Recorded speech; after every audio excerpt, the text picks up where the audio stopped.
We, the presidents and chancellors of public higher education institutions from across the nation, stand together to call out and eradicate discrimination and racism.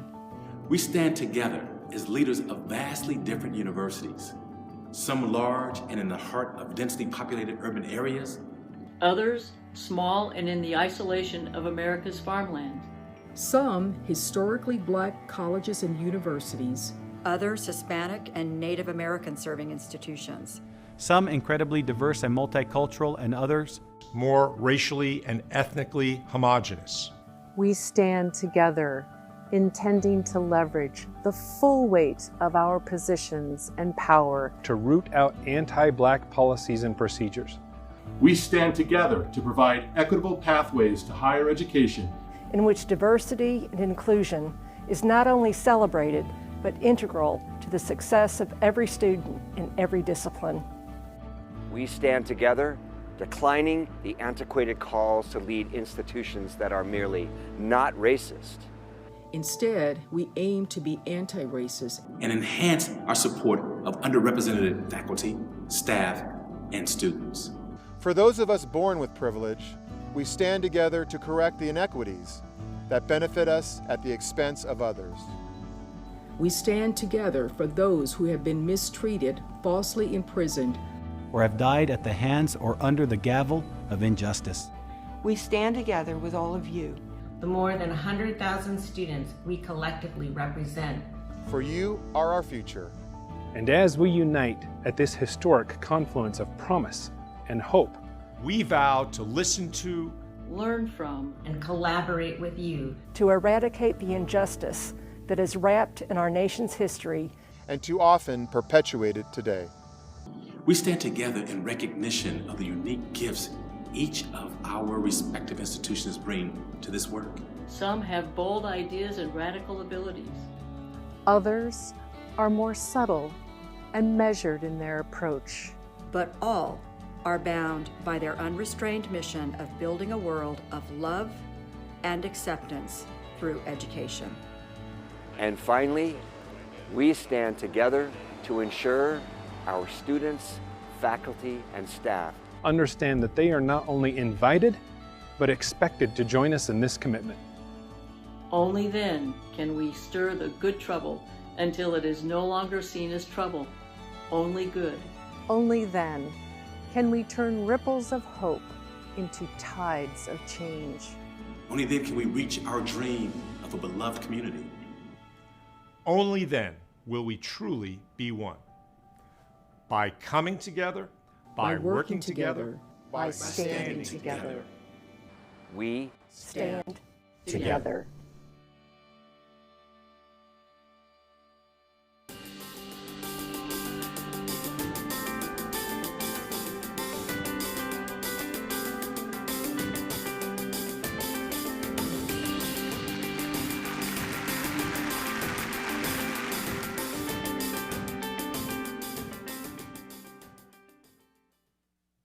Well, good morning. And for those of you on the East Coast, I should say good afternoon. And welcome to our inaugural session of the We Stand Together speaker series, Challenges of Leadership and Democracy, with former Secretary of Defense Leon Panetta. The path that led us here today was born out of the same reality that inspired the video that we just watched.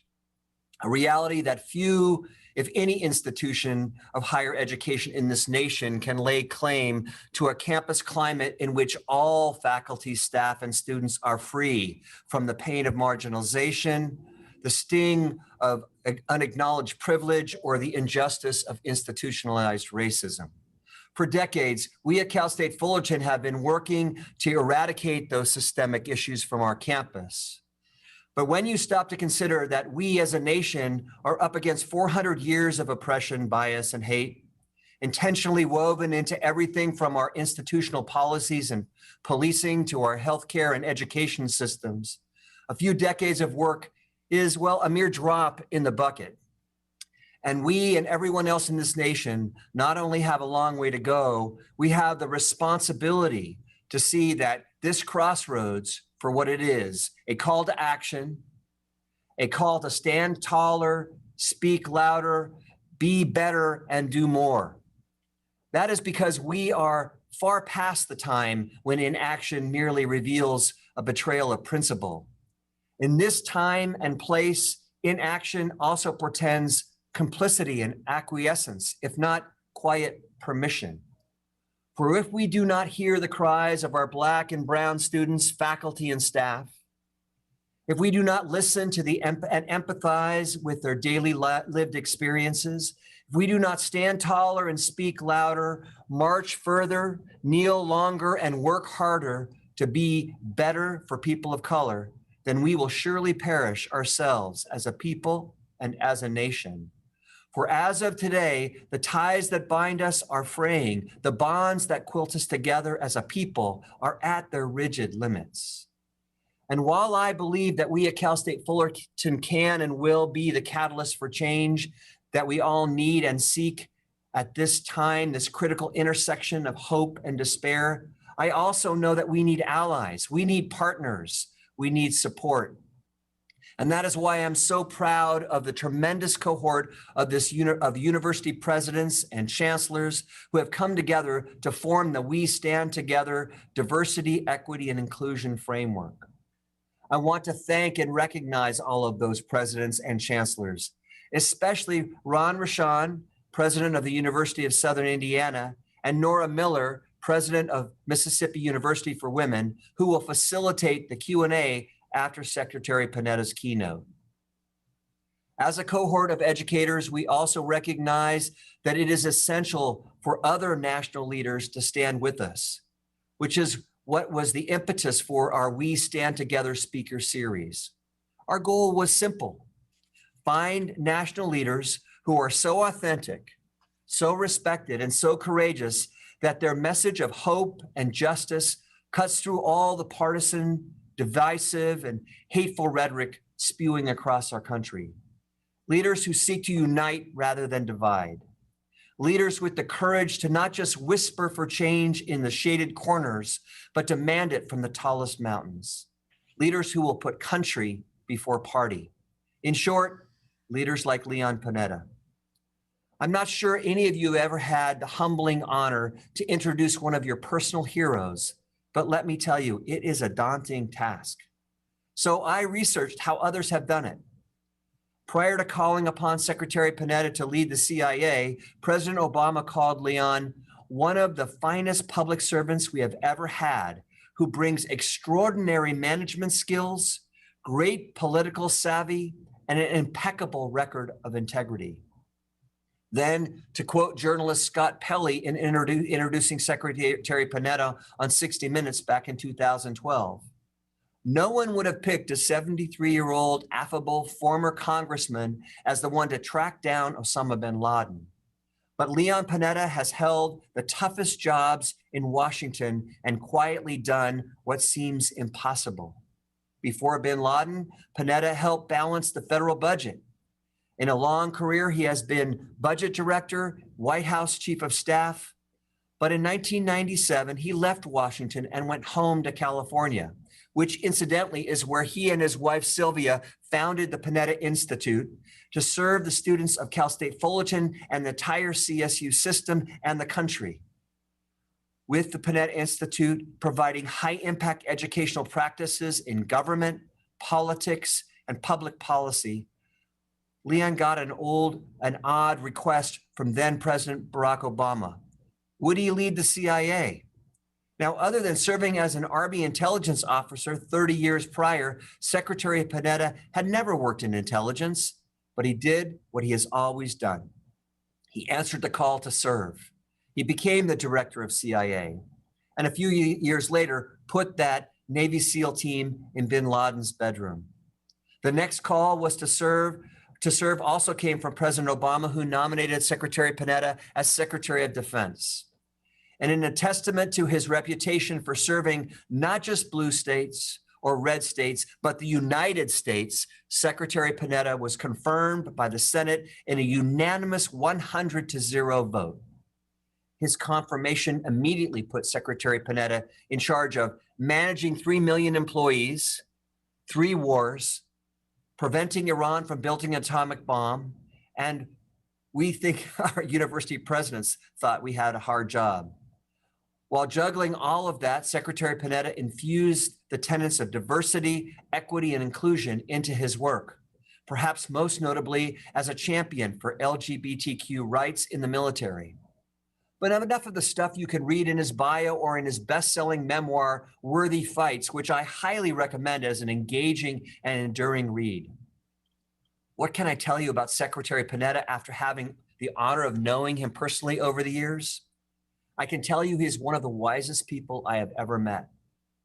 I can tell you that he is not only one of the most respected leaders in our nation, but one of the most respectful leaders in our nation. I can tell you that despite being the first person to stand when his nation calls him to service, he's always the last one to talk about that service or share his many achievements. In short, he is a humble, kind, and caring and authentic person. And here, a point of personal privilege. I also want to call out my admiration for Leon's better half, Sylvia, who is an incredible woman of deep substance and conviction. Leon and Sylvia, Julia and I treasure and will never forget the times that we've had a chance to spend with you both. And as a great orator as Leon is, he's an even better listener. In fact, I've never been in a conversation with him about anything in which he did not ask what I thought. And what does he need to know what I think? He's Leon Panetta, for crying out loud. But that's what great leaders do. They aim to understand before seeking to be understood. They ask questions before giving answers. They yearn to serve the people they represent rather than expecting people to serve them. They aspire to be loyal to their constituents rather than demand loyalty from them. Secretary Panetta is all of these things. And his decorum, integrity, kindness, and care are too often what is missing in today's world, not just in politics, but everywhere in this world. And particularly as we face the challenge of leadership in democracy.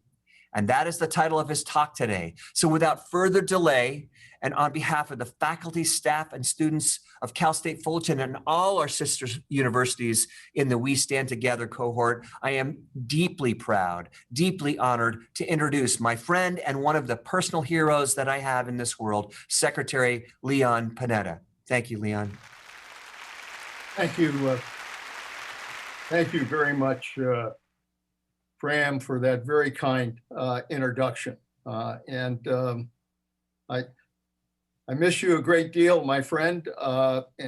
We used to be able to have regular conversations. And as president, you're very much involved with your campus. And I want to say congratulations to you and to all the presidents for putting together this We Stand Together lecture series. To have all of the campuses involved in an effort to try to make sure that we really come together to try to deal with the challenges in our democracy is a tribute to all of you, to the presidents, to the staff, and yes, to the students. A tribute to you in the sense that all of you understand the importance of higher education in making sure that we produce the citizens of tomorrow who will bear the responsibility to make sure that our democracy survives into the future. And that's what this is all about. So again, I really do want to thank all of you. As Fram mentioned, my wife and I have an Institute for Public Policy. We're now almost approaching our 24th year. And the purpose of our institute was to basically try to inspire young people to lives of public service, to make sure that young people understand that they do have a responsibility, a duty to country. I really get the sense that what you're doing with We Stand Together is to emphasize to those students the responsibility they have to give back to our great country. Look, I'd much rather be with all of you. I'd much rather have the opportunity to be in the same room and to have a chance to see you and talk with you and be able to look into your eyes and touch you all personally. But we live in a strange and uncertain time. And it seems to me like I've been spending my life on Zoom almost every day. And frankly, I'm getting a little sick and tired of it, but that's the nature of the times we live in and what we have to do. I'm sure that a lot of students are getting tired of Zoom as well. But it is the world of the future. And I just want to say that regardless of the technology that's being used, that I appreciate the fact that all of you are out there and doing what really education is all about, which is about securing the American dream for all of you. And I know what the American dream is all about. And that American dream is in danger as we speak. Look, we are experiencing some of the worst crises that this country has experienced since World War II. That's not an exaggeration. I think that's reality. We are in the middle of a pandemic, COVID-19, which is now approaching almost 230,000 lives that will have been lost by this terrible pandemic. And it's going to be with us, not just to the end of this year, but probably well into next year as well. We have an economy that has been impacted by that pandemic. We've got probably the worst recession that we've had in this country since the Great Depression, with millions who are out of work, with huge numbers of small businesses that have shut down, gone out of business, a stock market that's rocking from sometimes the highs to now getting hit by the concern over what will take place with COVID-19. We're impacted by what gave you the incentive to bring this series together, which is the importance of trying to achieve something that our forefathers talked about when they said we're all created equal. But we have yet to deliver on that promise. And so we're trying to deal with racial inequality and trying to be true to the promise of America, and that everyone should have the opportunity to succeed. Everyone. That is the promise of what our country is all about. But to wrap it all up, we have a leadership crisis in this country. At the very moment where we're facing all of these crises, we have a leadership crisis in this country and in our democracy. We look to Washington and we see a tremendous amount of dysfunction in both parties. In the Congress, Democrats and Republicans find it very difficult to work together to address the problems and the crises that this country is facing. It's very dysfunctional. We have a president who is not providing, frankly, the kind of national strategies that are critical to our ability to deal with COVID-19, to our ability to deal with racial injustice, to our ability to unify as a country. To unify as a country and come together, recognizing that we are all Americans and that we all care and love for our country. So we're worried about that American dream. as a result of all of those problems I've just identified. Here at the Panetta Institute, we do a poll of all college students across the country every year, try to get their attitudes on political issues and leadership in the country, et cetera. And I'll just share with you one of the results from that poll this year. It's rare that you get 80% on these polls, but 80% of the students said that COVID-19 has had a major impact on their lives, had a major impact on their lives, and that they're worried about whether or not they're going to be able to pursue their educational goals, whether they're going to be able to pursue the career that they wanted, whether they're going to be able to live the American dream. And I know what that concern is all about, because I've lived the American dream. That's the story of my life. I am, as Fram knows, the son of Italian immigrants. My parents came to this country like millions of others. Very little money in their pocket, very few language skills, very few abilities to kind of understand what this country was going to be all about.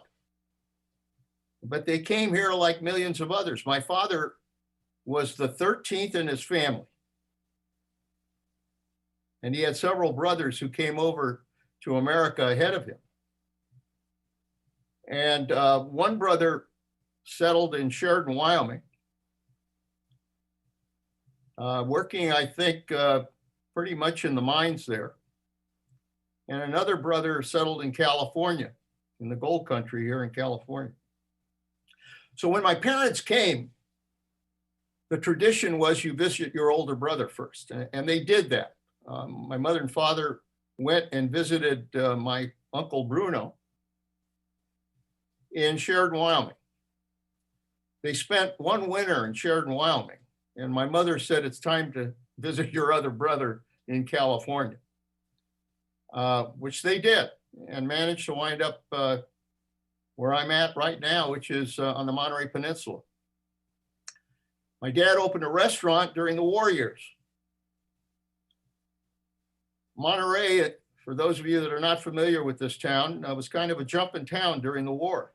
We had huge fishing industry with sardines. It helped produce Steinbeck's Cannery Row, which canned most of those sardines. But we also had a military base called Fort Ord, actually where I'm located right now, because we converted Fort Ord into a campus for the CSU system.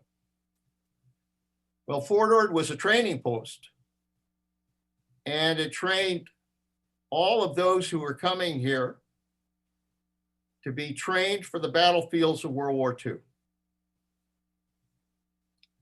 And I can remember as a young boy seeing all these soldiers in downtown Monterey. And my dad's restaurant was located there. My earliest recollections were standing on a chair in the back of that room, washing glasses in that restaurant. My parents believed child labor was a requirement. And my family sacrificed. They worked hard. And after the war, my dad sold the restaurant and bought a farm in what is Carmel Valley, where we live now. Planted a walnut orchard. And again, my brother and I were working in that walnut orchard, moving pipes, hoeing, and doing all the work you do on a farm. And I can remember as those trees grew older, my dad used to go around with a pole and hook in those days, shaking each of the branches, and my brother and I used to be underneath collecting the walnuts. When I got elected to Congress, my dad said to me, he said, you know, you've been well trained to go to Washington because you've been dodging nuts all your life. And a lot of truth to that. It was good training. I used to ask my dad, why would you come all of that distance to this country? And, you know, they came from a poor area in Italy, Calabria, at the time, and but they had the comfort of family and friends. Why would you leave all of that, travel all of those miles to come to a strange land? And I never forgot my dad's response. He said that my mother and he believed that they could give their children a better life in this country. And that is the American dream. That's what we want for our children, for their children into the future, is that they're able to enjoy a better life in America. We were also taught, my brother and I, that dreams are just dreams unless you're willing to work for them. And dreams don't just come true. You got to roll up your sleeves. You got to work hard. You got to sacrifice. You got to take risks. You've got to do everything you can to fight to make those dreams come true. I once had a Jesuit at Santa Clara. I went to Santa Clara University, undergrad in law school. And he said to me, Leon, God gave you life, but it's up to you to make a life. And he told a story that I'm going to share with you that I say a lot, because I think the principle of this story is the right one we all need to pay attention to. He told the story of a rabbi and a priest who decided they would get to know each other a little better so they could learn about each other's religion. So they went to events together. And one night they went to a boxing match, thinking that if they went there, they would enjoy each other's company and learn about each other's religion. And just before the bell rang, one of the boxers made the sign of the cross. And the rabbi nudged the priest and said, "What does that mean?" The priest said, "It doesn't mean a damn thing if he can't fight." And we in this country bless ourselves with the hope that somehow everything is going to be okay. But very frankly, it doesn't mean a damn thing unless we're willing to fight for it. Those are the values that I was raised with. And in many ways, they're the values of our forefathers, of the pioneers who came out west. They're the values of immigrants. And to a large extent, I think the question about what kind of future we have as a country is going to depend on those values. We're at a crossroads right now. And this country can take one of two paths. I honestly believe that we could be an America in Renaissance. I think that we are a country that has tremendous innovation and creativity. I don't live too far from Silicon Valley. I'm on a board up there in Silicon Valley. The innovation, the creativity, the kind of cutting edge technology that's being developed is the future.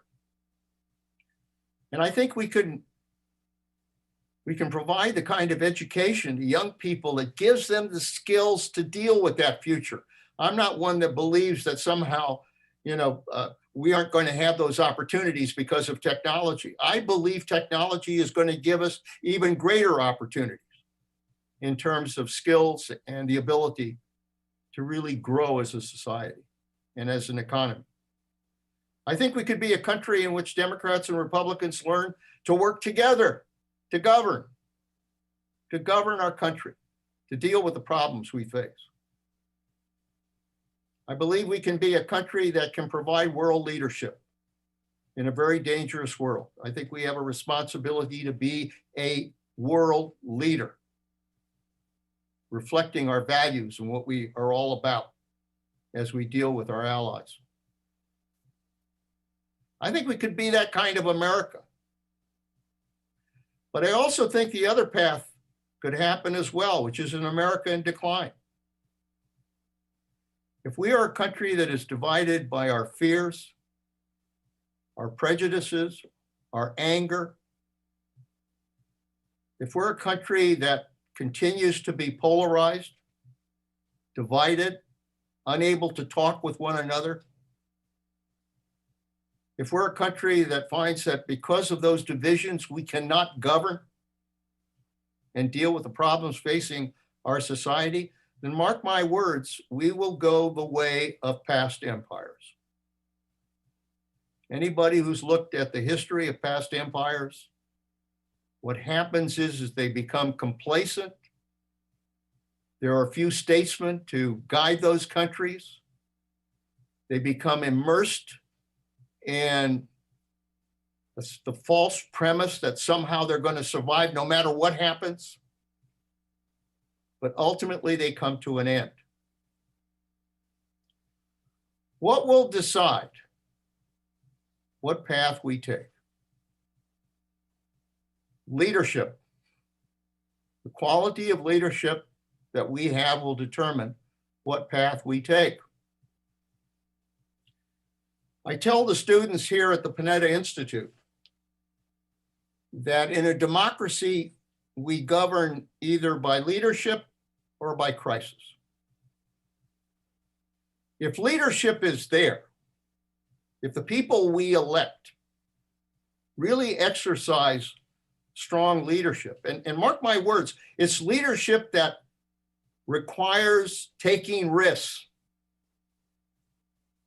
I don't give a damn where you may be a leader, whether it's in education, whether it's in business, whether it's in politics. You cannot be a strong leader unless you're willing to take risks. That's the nature of leadership. And if we have that kind of leadership, we can avoid crisis. But if that kind of leadership is not there, then mark my words, we will govern by crisis. And today, we largely govern by crisis. And I understand that, having been in elective office. It's a lot easier just to wait for crisis. I don't have to offend anybody. I don't have to raise anybody's taxes. I don't have to cut anybody's spending. I can just wait for crisis.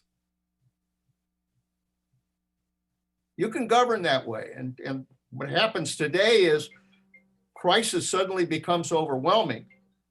And rather than addressing those issues, they just simply kick the can down the road. They don't deal with it.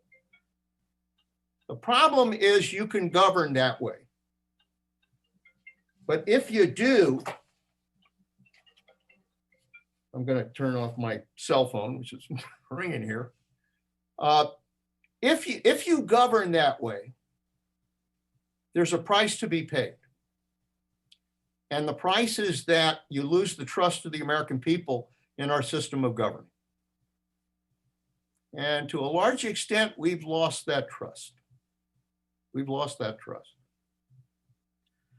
Look, I've seen Washington at its best, and I've seen Washington at its worst. The good news is that I've seen Washington work. I went back to Washington after getting out of the Army. I went back as a legislative assistant to a Republican senator from California, a guy named Tom Kuchel. And in those days, California has what I would call a Hiram Johnson legacy. Hiram Johnson was an early governor, was a Republican, but he was also a moderate. He believed in civil rights. He believed in labor rights. And there was a tradition in California. Earl Warren reflected that tradition, and so did others. So I went back to Washington to work for Tom Kuchel. And at that time, there were a number of other moderate and progressive Republicans who worked with a lot of statesmen on the Democratic side. I mean, there were people, a lot of you won't remember these names: Jacob Javits from New York, Clifford Case from New Jersey, George Aiken from Vermont, Hugh Scott from Pennsylvania, Mark Hatfield from Oregon. And they work with people like Hubert Humphrey and Stuart Symington and Dick Russell and William Fulbright, Henry Jackson. They had their political differences, but on big issues, they worked together. And they produced landmark legislation. When I got elected to Congress, the speaker at the time was a guy named Tip O'Neill from Boston, Massachusetts, a Democrat's Democrat. But he had a great relationship with a guy named Bob Michael from Illinois, who was the minority leader. And again, although they had their political differences, when it came to major issues, they worked together because they believed that nation comes before party.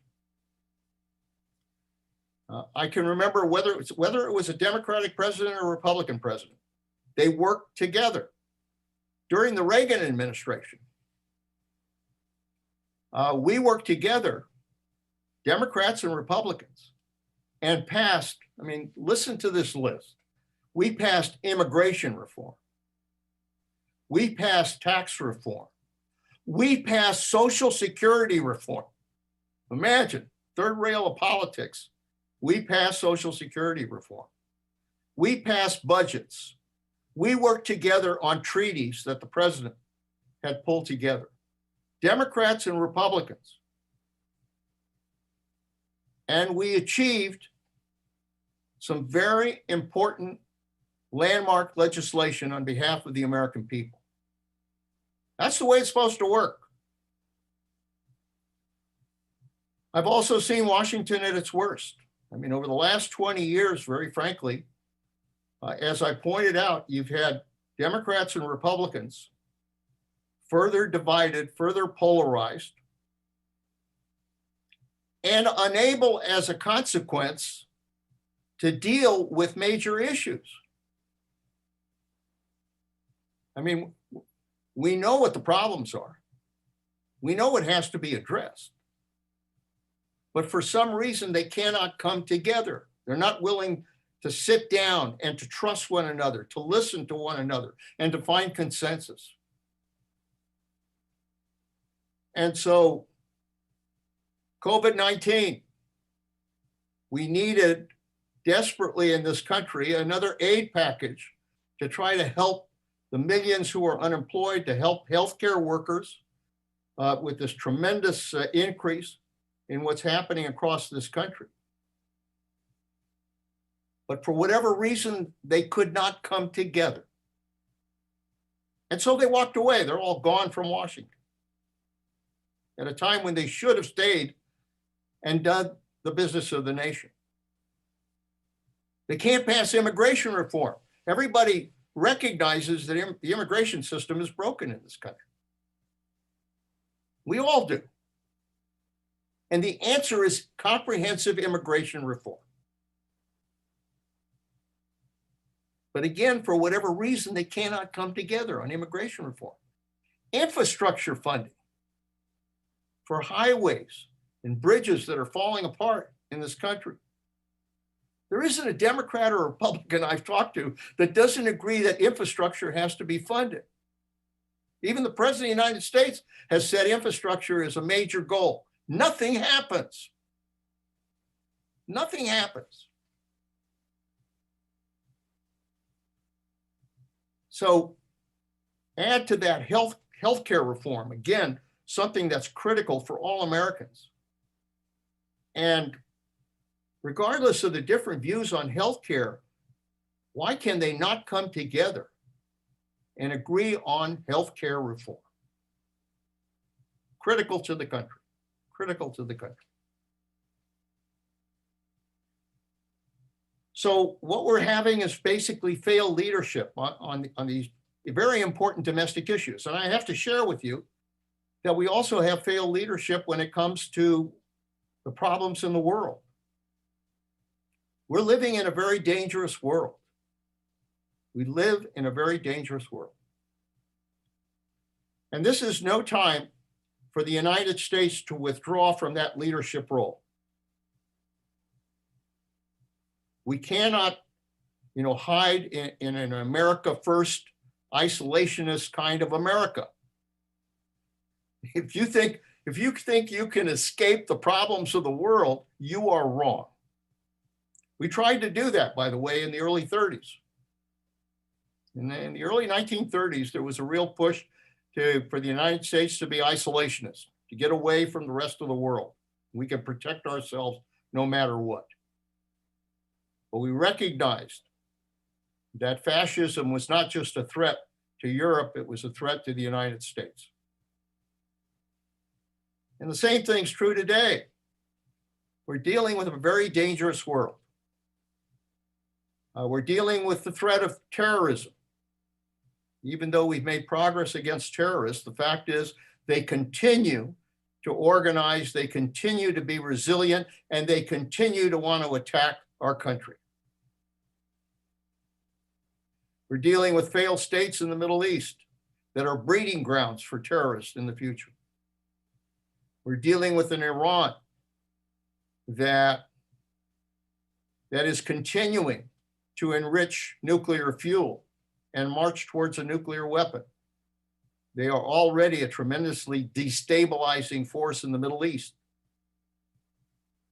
And unfortunately, that relationship with Iran has grown more tenuous and creates even a greater risk of potential conflict. Same thing's true for North Korea. All the symmetry in the world did not produce any kind of agreement with regards to denuclearization in North Korea. So they're continuing to develop nuclear weapons. They're continuing to develop missiles that can deliver those nuclear weapons. And that's a threat not just to South Korea or Japan, it's a threat to the United States. We're dealing with a Russia that is what I call in a new chapter of the Cold War. Russia has sensed weakness on the part of the United States. And so they've been very aggressive, gone into the Crimea, gone into the Ukraine, gone into Syria, and also continue to attack our election system in this country. We're dealing with China, which is now, frankly, a Cold War with China. We have economic relationships with China, but they can also be a threat in terms of our security, in terms of our intellectual property, in terms of the South China Sea, where they're militarizing islands. That relationship has now become a dangerous relationship in terms of whether or not we're going to be able to deal with one another or whether we're going to have conflict. And by the way, another area is cyber. And all of you are very familiar with the fact that cyber now almost controls our lives. But it is the battlefield of the future. You can take a virus using cyber. You don't have to send B-2 bombers. You don't have to send fighter planes. You don't have to send forces into another country. You can sit at a computer and deploy a virus that has the potential to paralyze our country. Iran developed something called the Shamoon virus and deployed it against Aramco oil in Saudi Arabia. They destroyed 30,000 computers that ran Aramco oil with one virus. You take that same virus and apply it against the United States, on our electric grid, our transportation systems, our social, our political systems, our financial systems, and you can paralyze America. So those are the threats that are out there and that require United States leadership. in order to deal with it. Now, let me just say to all of you that I could never have been in politics unless I was optimistic about the future. Otherwise, I'd jump in the Potomac. But the bottom line is that I am optimistic about American leadership. Why? Because this country has been through crisis after crisis after crisis throughout our history. Whether it was a Civil War, whether it was World War I, World War II, whether it involved recessions or depressions, or whether it involved natural disasters of one kind or another. Somehow our leadership has always risen to the occasion. And I'll tell you why. Because the real strength of this country does not sit in Washington. The real strength of our country is in the American people, in our common sense, in our spirit, in our resilience, in our love of country, love of family, love of what's right and what's decent.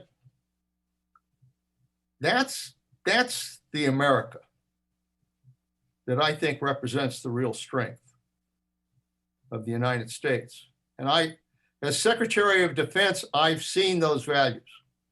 I've seen it in the eyes of our men and women in uniform. These, having gone to the battlefields of Iraq and Afghanistan and visited with our troops around the world, to look into their eyes,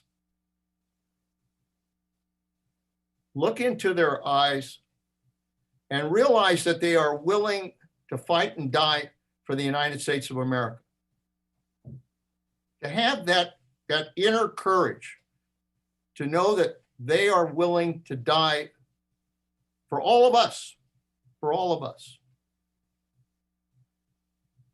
And I always ask myself, if these young soldiers have the courage to fight and die for America, why can't our elected leaders maybe take a little bit of that courage in order to be able to govern our country and govern our democracy? Let me end with a story from when I was CIA director. When I was CIA director, we had information that came from one of our allies that indicated that there was a possible source of information, possible spy, who, if we contacted, might be able to lead us to bin Laden. Of course, at that time, bin Laden was a major target for us. So we set up a meeting with that possible spy in a place called Host, Afghanistan, near the border with Pakistan. And when that individual came into this compound where there were about, I think, almost 12, 14 CIA officers, he got out of the car, and security got nervous at the time and told him to raise his hands. And as he raised his hands, he set off a suicide vest bomb that literally killed 7 of our officers and wounded the rest. It was huge. I went there to see what had happened, and I remember bringing a plaque with me to acknowledge what had taken place there. And on the plaque was a saying from Isaiah that goes something like this. The Lord said, "Whom shall I send? Who will go for us?" And I said, "Here I am, Lord, send me. Send me." In many ways, that's the call of the trumpet that summons all of us to duty. It means that every one of us have a responsibility to answer that call in order to make sure that our country lives up to our values and to who we are as the United States. And I think because of that, because of what all of you are doing in this series, because of the leadership that you are showing, I remain confident that ultimately we will have that American Renaissance that will protect the American dream. And most importantly, will protect the government of, by, and for all people. Thank you very much for having me.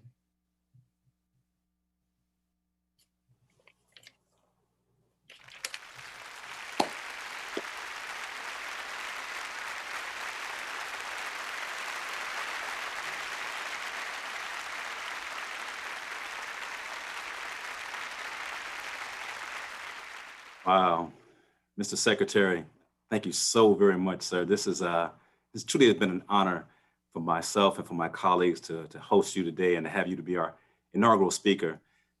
I'll tell you, President Fergie made it very clear that having you as our first speaker would be a no-brainer, and you just demonstrated why. I am so thankful for your tone and for your delivery, and very honored to meet you through Zoom. I'm looking forward to one day being able to shake your hand. I wanted to let you know that we have had some questions submitted by our audience today. And my esteemed colleague, Nora Miller, the president of the Mississippi University for Women, and I will be providing an opportunity to moderate the Q&A session for the remainder of our day-to-day with you. Great. The unfortunate thing, though, Mr. Secretary, is that we've had a lot of questions submitted, and our time would not allow us to explore all the questions with you today. So what we've done with some work with one of our colleagues, Ben Luttrell, in fact, we created some themes for you today to address. And those themes are in order of 1 through 4, creating societal change, the state of government and governing, higher education and policy, and then also what you just talked about so eloquently, sir, is leadership. President Miller, she'll begin with the questions, and I hand the baton to my esteemed colleague, President Miller. Nora? Thank you. Secretary Panetta, thank you so much for sharing your thoughts, and I too hope that we can have that American Renaissance. The first question, how much can our hope for change rest in the government, and to what extent can personal and collective responsibility create change, create that American Renaissance, no matter which political party holds power? You know, it's a fact that most of us who kind of live our lives, you know, most Americans have jobs, they have careers, they have families. They're worried about educating their kids. They're worried about making sure they can pay the mortgage and take care of the family, and they basically want to focus on their families and their communities. And to a large extent, there's a hope that when you send elected leaders to Washington, that ultimately they'll try to take care of the country and deal with the problems facing the nation.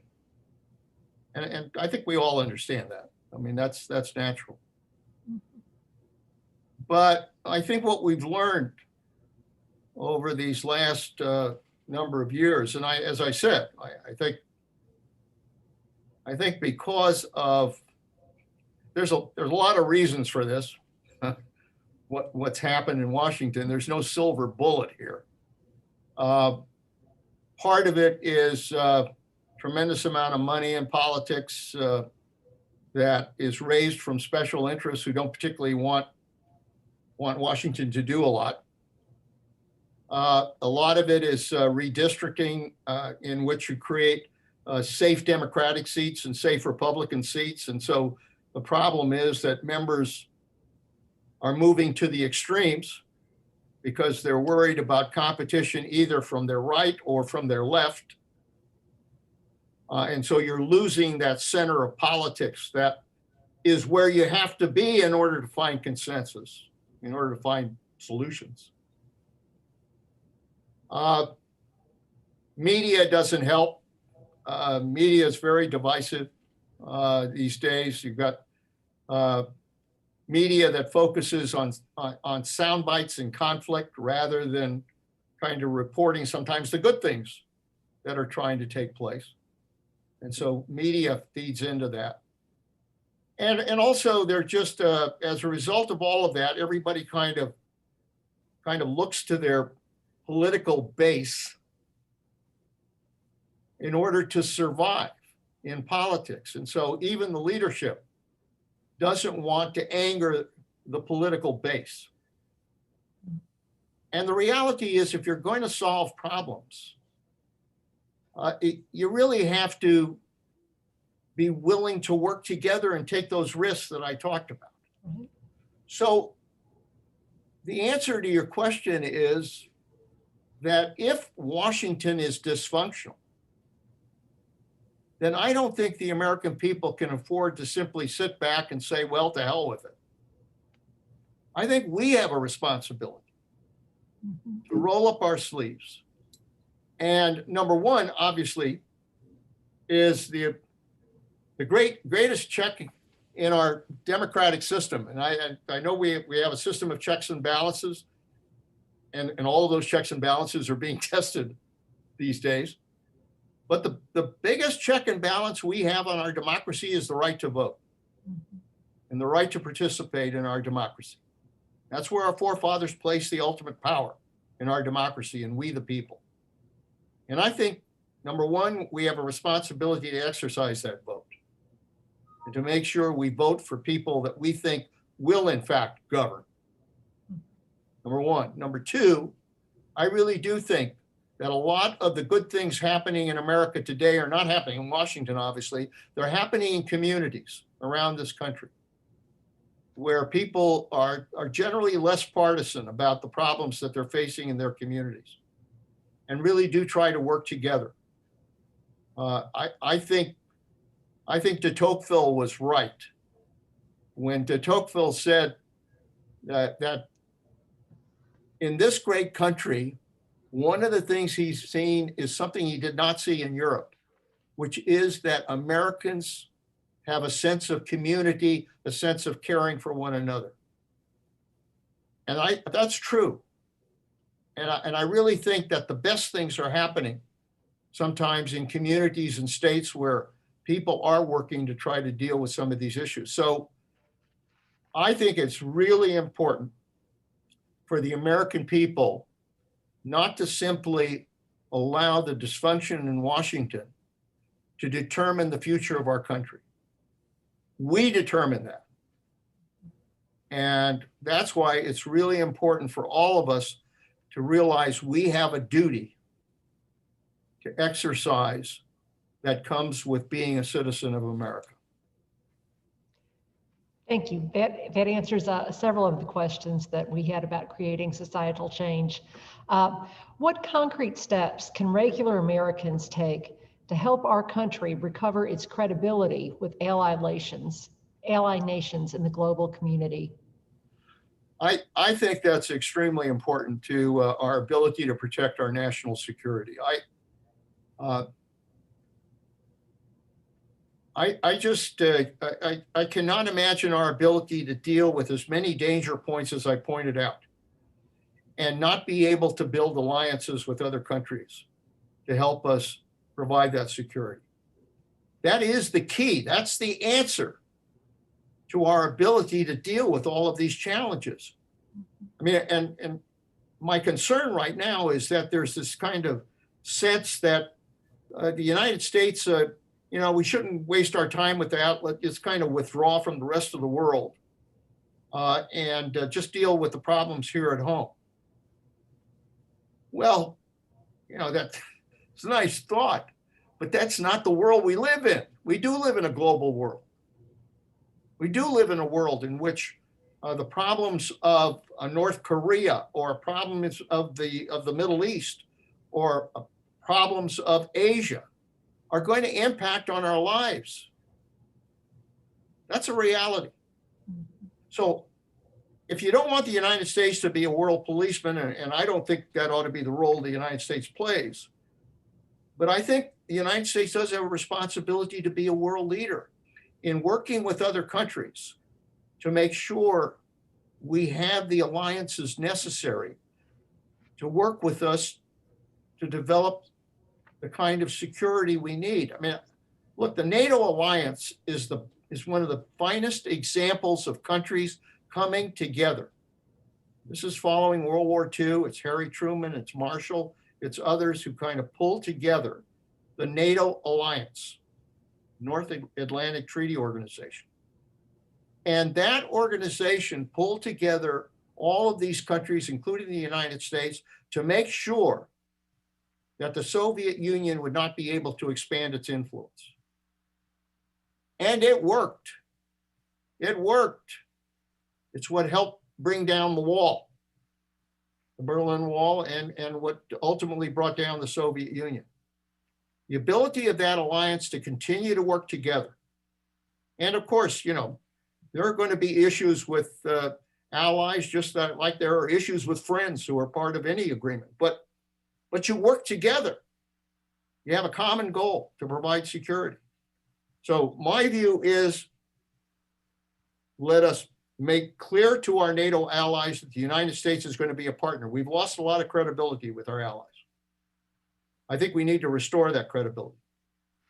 I think we need to build new alliances. I think we need to build new alliances in the Middle East with moderate Arab countries, with Israel, to confront terrorism and to confront Iran. I think we need to build alliances in Asia with the ASEAN countries to be able to pull together in order to make clear to China that we are not going to accept their aggression in that part of the world, that they've got to work with all of these countries to try to promote peace and prosperity.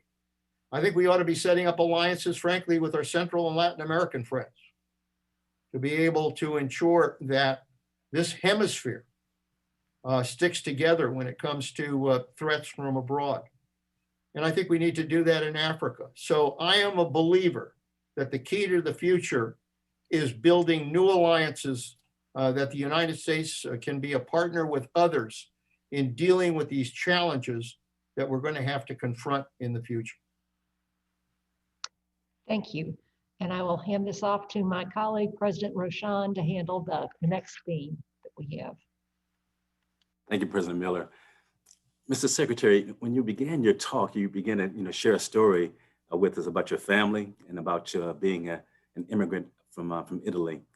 And I was really, taken by that story. And I was wondering, based upon a lot of the descriptions that we're hearing across the nation right now, as it pertains to the value of a college degree, college education, there's been a lot of skepticism in that discussion, actually challenging students about the notion of even pursuing a degree.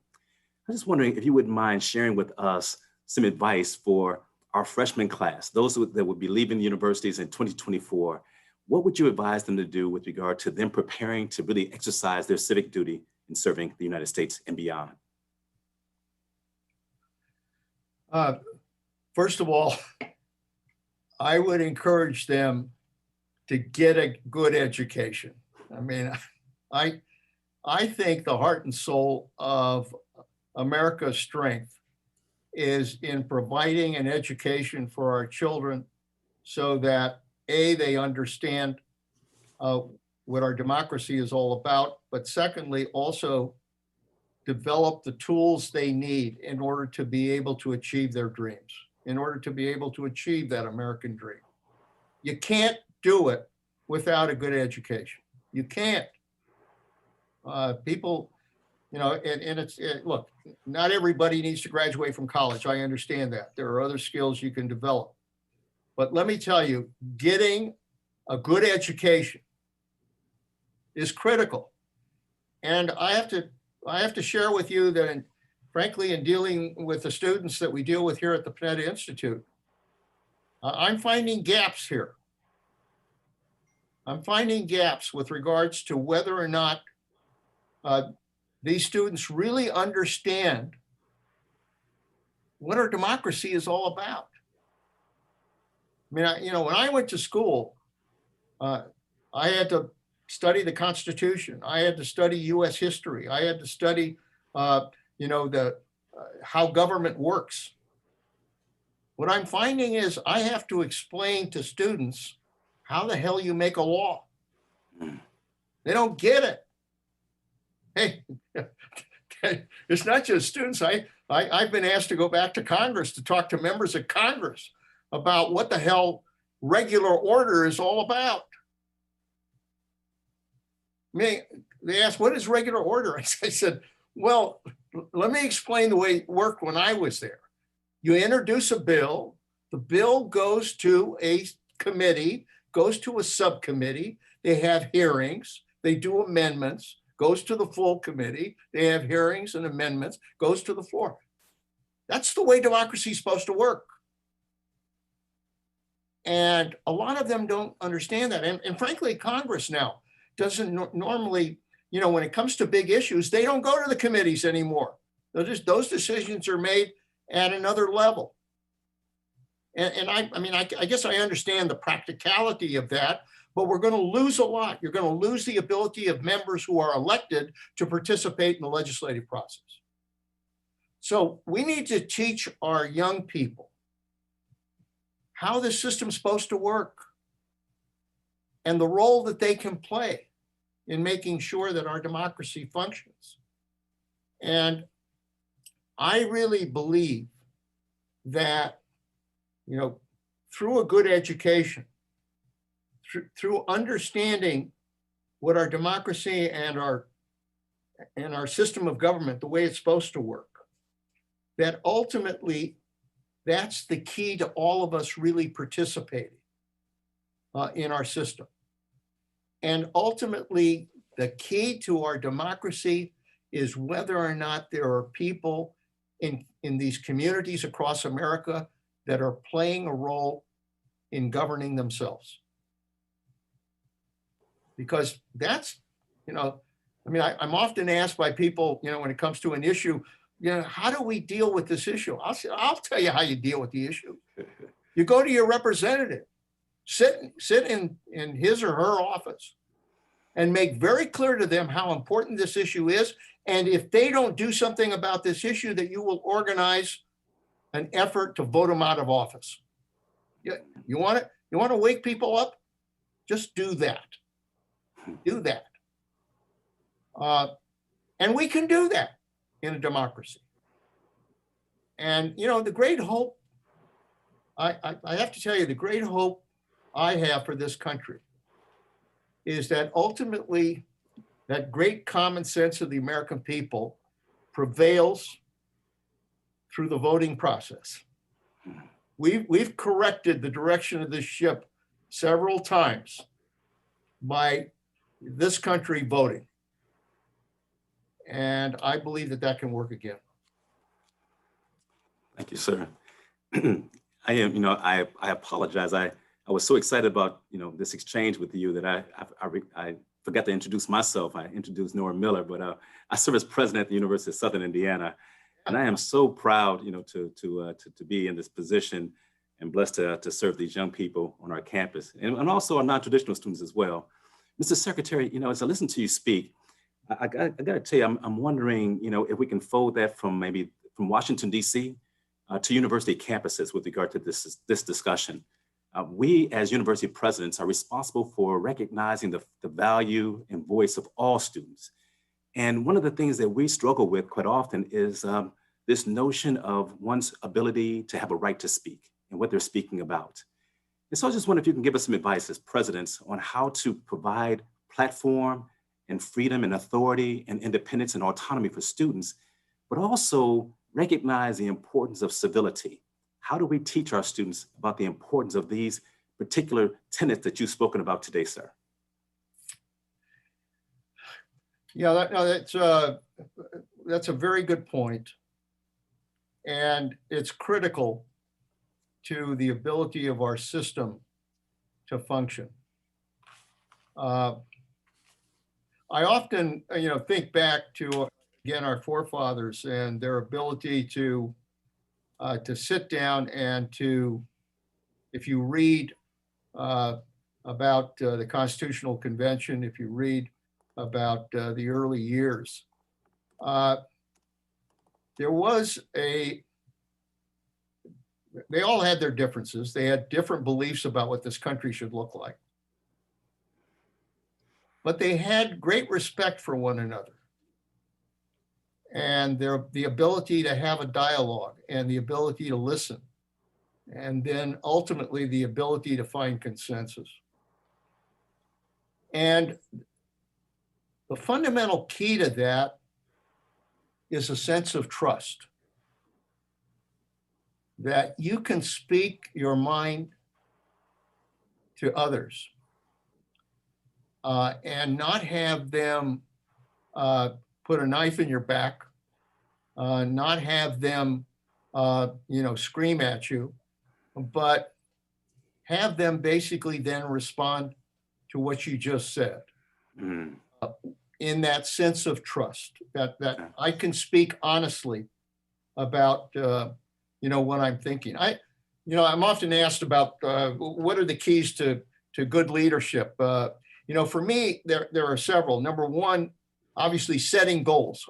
I'll say this to all of you as presidents. You set goals. Don't just move stuff from the inbox to the outbox. What you want to achieve. Number two, build a team.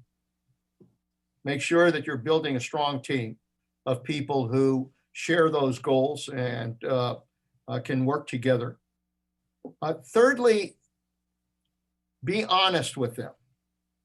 Be honest with them about what you're thinking and what you're saying and what challenges you and how you can work together. And then lastly, be honest with yourself. Don't try to be somebody that you're not.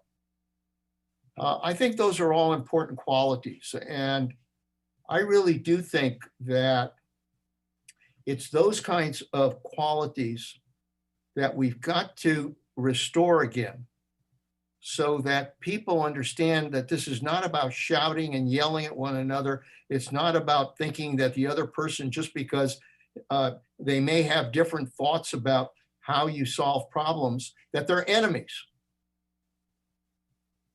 I mean, we're all good people. We all have a good heart. We're trying to do the right thing.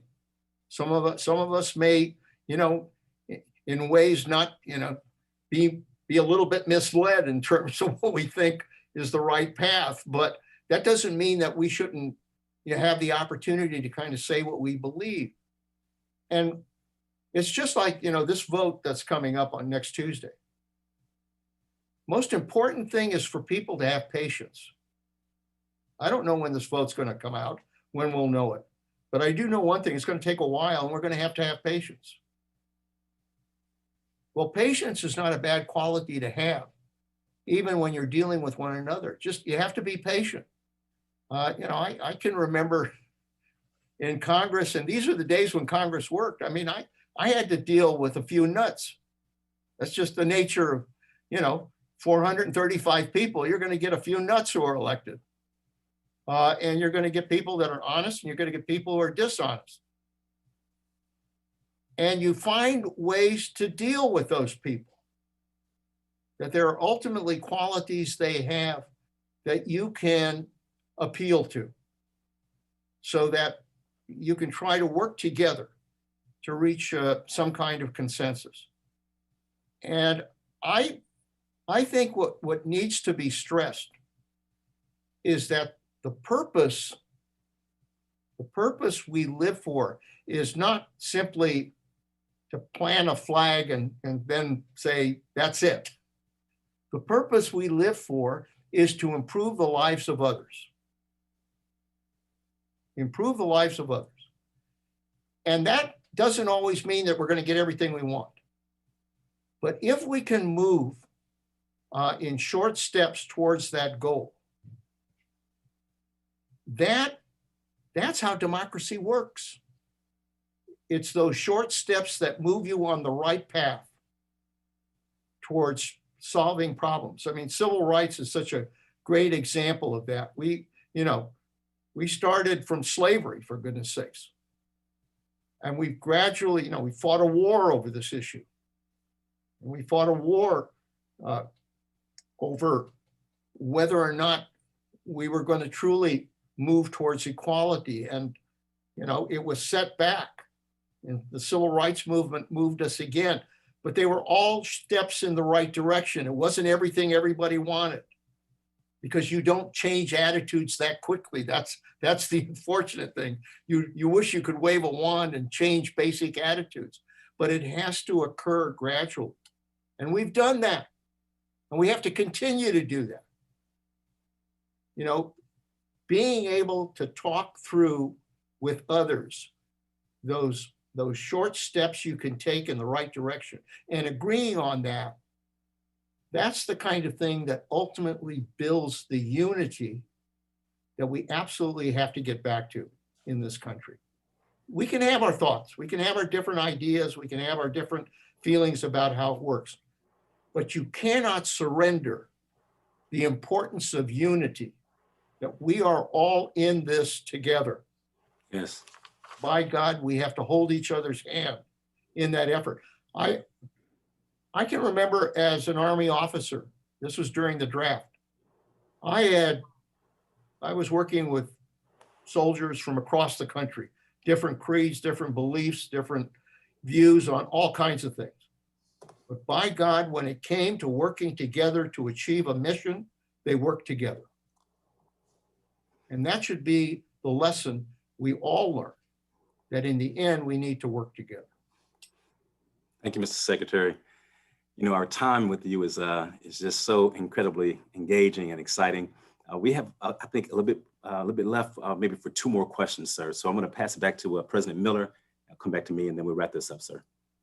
President Miller. Thank you.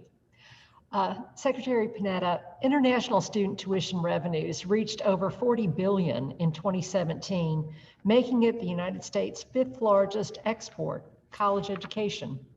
How do we promote awareness and attention to the critical importance international students hold as a key demographic of diversity in higher education? You know, I'm a big believer in that. I think I think in America in the 21st century, where we are truly dealing with a global world, there may be people that may deny we're in a global world. I'm sorry, we are in a global world, whether you like it or not. That's the nature of the world we live in. And it's going to grow increasingly closer because of communication, because of technology.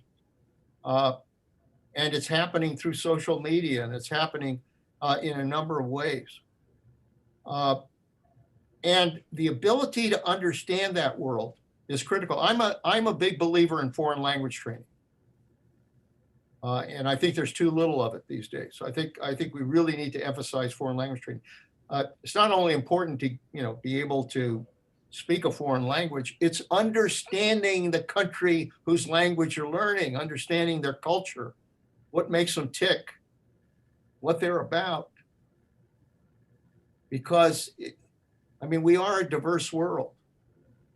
And the key to our ability to maintain peace in that world is going to be through understanding others.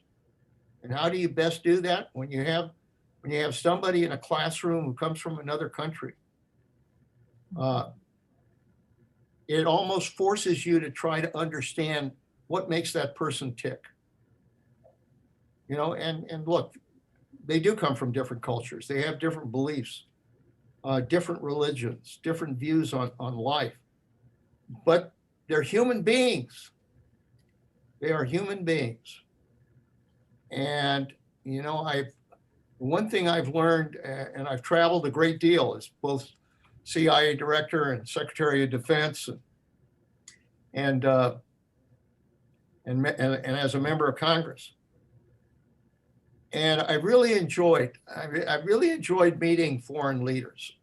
And I'll give you a little hint. Bill Clinton, when I was chief of staff to Bill Clinton, Bill Clinton had this remarkable ability to kind of relate to people. He just, guy from Arkansas, there are ways he could basically understand who he was talking to. And the key to his ability to relate to foreign leaders, and by the way, it was true in terms of relating to members of Congress as well, is that he could put himself in their shoes. And when you put yourself in their shoes and see the world through their eyes, then that becomes the key to trying to figure out what is in both of your interests. And I remember he used to say to foreign leaders, he said, he would listen a lot, listen, and then say, I understand what your concerns are, but if I were in your shoes, this is what I would do to advance your interest, not my interest, to advance your interest. And that is such a fundamental way of being able to relate to one another, to be able to put yourself in their shoes, to understand how they view life, how they see, what's happening. And then to be able to say, this is the way you can do it in a way that not only serves my interest, but serves your interest. And that's why I think these student programs are incredibly important. And I know, having dealt with security issues, security questions that are raised, et cetera, we can deal with that. Believe me, we can deal with that. This country has survived because we have the ability to walk and chew gum at the same time. And we can bring these kids in and we can make sure that they aren't security risks. But at the same time, because once you expose them to our democracy, to our system of government, to our system of education, that's an investment in the future. It's the best way to invest in future peace is through doing that. I can't tell you how many people used to go abroad and they'd say, I went to the Navy postgraduate school in Monterey. What a great experience, because then they not only knew the area, but they also knew how Americans approach security issues.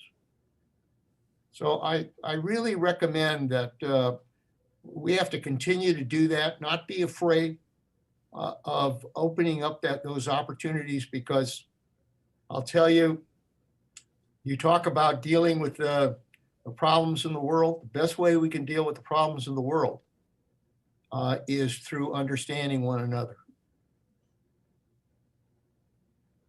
Thank you very much for that.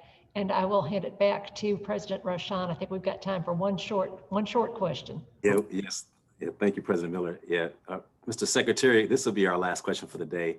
I'm really been enjoying the conversation. I've been thinking about these questions that have been submitted, and I really try to stay student focused. And I want to end this with another question that will actually give us a chance to understand more about what you think as it pertains to student development.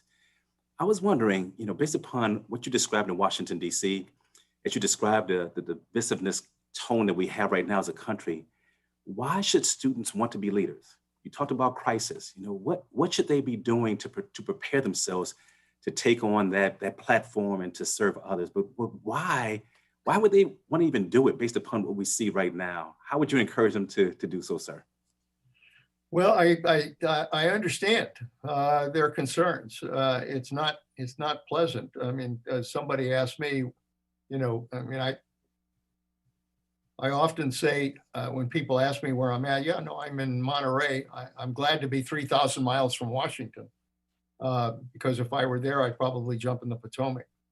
So I understand. I understand the concerns. But the most important thing we can do in life is to make a difference in the lives of others. Make a difference in the lives of others. I mean, that in my life in public service, if I could point to things I was able to do that made people's lives better, what a great reward that was. To be able to do that, to do things that improve the lives of others, that make a difference. And you can do that. You can do that, even with all of the dysfunction in Washington. I'll give you the best example. Sylvia and I have 3 sons, and they're all doing well. And the youngest son just about 2 elections ago got elected to my old seat in the Congress. And, you know, Jimmy knew what it was like when I was there. I mean, you know, we used to go out to dinner with Republicans. We played basketball together. We went on trips together, and he saw that. And he goes back to a Washington that's been, you know, in which everybody's angry at one another and divided and doesn't want to say hello to one another or what have you. And this is a guy who served in Afghanistan, got the Bronze Star. And there are a lot of other members, newer members now that are getting elected. A lot of them are veterans. And they don't want to go back to Washington just to pound their shoe on the table. They want to get things done. And so Jimmy became, because there were others that felt the same way, they established something called the Problem Solvers Group. You've probably heard of this, but it's a group of bipartisan members, 22 Democrats, 22 Republicans. And what they're committed to is trying to work together to get back to the way we used to govern. And they've done some good things together, even though the leadership may not always like it. The fact is they work together and they've made a difference. This dysfunction in Washington, I'm sorry, it's probably not going to change from the top down, but it can change from the bottom up. By electing people, young people who care about the country, who believe that their responsibility really is to govern. And I can tell you, when I was there in Congress, governing was good politics. If you govern, if you got answers, if you got solutions, it was good politics. I'm not sure they think governing is good politics anymore, but they've got to get back to that. Governing and improving people's lives, doing the right thing for the country is good politics. And I think ultimately young people need to understand that if they are interested in democracy, if they are elected to office in one place or another, they can make a difference. They can make a difference in terms of our democracy. Thank you. Thank you, Secretary Panetta, for sharing your thoughts on the challenges of leadership in democracy. I would also like to thank all of our university constituents who submitted questions and participated in this event. I personally would like to thank President Burgee and his team for coordinating this event and providing the technical support. The SQ institutions that have come together to provide this Together We Stand event include California State University Bakersfield, California State University Fullerton, Idaho State University, Millersville University, Mississippi University for Women, Slippery Rock University, and South Dakota School of Mines and Technology. They also include St. Cloud State University, University of Houston Clear Lake, University of California, Merced, University of Maryland, Eastern Shore, University of Northern Colorado, and also last but not least, the University of Southern Indiana. Secretary Panetta, it takes brilliance, it takes humility, it takes skill to do what you've done today, sir, over Zoom. And that is to motivate and touch the hearts of many. I am so thankful for today. I am so thankful for my dear friend, Fram, for his leadership. He has been, without question, the catalyst to make this happen. Fram, on behalf of all of the presidents that have come together to make this happen, we thank you, sir, for your humility, for your vision, and also for your tenacious push. You have been awesome, sir. We are very thankful for that. I also want to thank the Fullerton team as well for all work that they have done to make this happen. I want to close just by saying one thing, Mr. Secretary, today's talk has been about leadership. And we have been blessed to hold a platform as temporary stewards to lead students. And I want to just let all the students know that we expect you to do amazing. We expect you to go out and serve, to touch the lives of others. We expect you to do something that is transformative, to provide access and opportunity for those who have less than you. Your brilliance, your future is what really holds our optimism to the forefront. Mr. Secretary, we are humbled, we are honored, we are thankful, we are enthusiastic about your talk and also about your charge. We go forward and we stand together. Thank you, sir. We thank all of the audience for participating today. Take care, God bless, and please go out and vote. Thank you. Thank you. That's great. Good to be with all of you.